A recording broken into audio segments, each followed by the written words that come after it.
أنا بأثمن وأقدر لحزب النور أنه كان شريكا في ثورة 30 يونيو المجيدة، وأقدر له أيضا أنه طول الوقت بيتكلم على الجيش مسؤولية وطنية رفيعة الشأن، وأقدر له ثالثا الواقعة اللي أنا يمكن قلتها قبل كده ومهم برضه أقولها تاني مع حضرتك يا أستاذ وائل.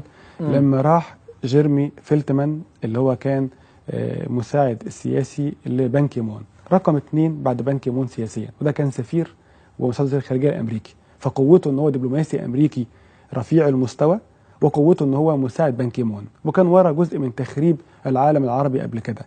وجيرمي فيلتمان لما جه طار اهم حد مسؤول اممي جه من الامم المتحده، اما قعد مع الاربعه الكبار في حزب النور، لما انا قعدت معاهم، حضرتك سالتني في البدايه عن لقاءات القوى السياسيه، لما انا قعدت معاهم الجلسه المغلقه فقال لي الدكتور يونس مخيون والاستاذ جلال مره، المهندس جلال مره، وكان دكتور بسام الزرقاء، فقالوا لي انه جيرمي ده عمل حركه كالتالي سينمائيه، قال لهم الاخوان المسلمين بيحصل فيهم كذا وكذا وكذا، وانتوا هيحصل فيكوا كذا وكذا وكذا. فالمترجمه قالت لهم معلش انا اسفه ثانيه واحده، لان سيادته متاثر جدا.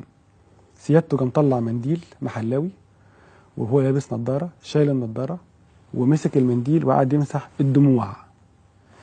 هذه الدموع على جماعه الاخوان وعلى حزب النور في المستقبل وعلى القوى الدينيه كلها في المستقبل بالظبط. وقال لهم بقى، طبعا احنا شفنا بقى المشهد السينمائي العبقري ده اللي هو يعني تاثر هذا التاثر ان هو دموعه نزلت، وقال لهم انتوا بقى، دي الجمله الاخيره بقى الخطيره، قال لهم انتوا مستنيين ايه في حزب النور؟ مستنيين ايه عشان تنزلوا؟ مستنيين ايه عشان تسقطوا هذا النظام وتقفوا للي بيحصل دلوقتي ده؟ عايزين ايه عشان تنزلوا؟ انتوا مستنيين ايه؟ عنصر الزمن. عايزين ايه؟ عنصر الدعم. واقدر واثمن لحزب النور موقفه الوطني، ان هو قال له احنا وطنيين، نحب جيشنا ونحب بلدنا، واحنا مدركين تماما ان اللي حصل ده ما كانش فيه اي رغبه حقيقيه في قتل اي فئه ولا اي تيار ولا الى ذلك، انما ده نتيجه الاوضاع التي وصلت اليها البلاد، وخدوا الموقف اللي هو المتوقع من حزب النور، فانا لابد ان اثمن لهم هذا الموقف. طيب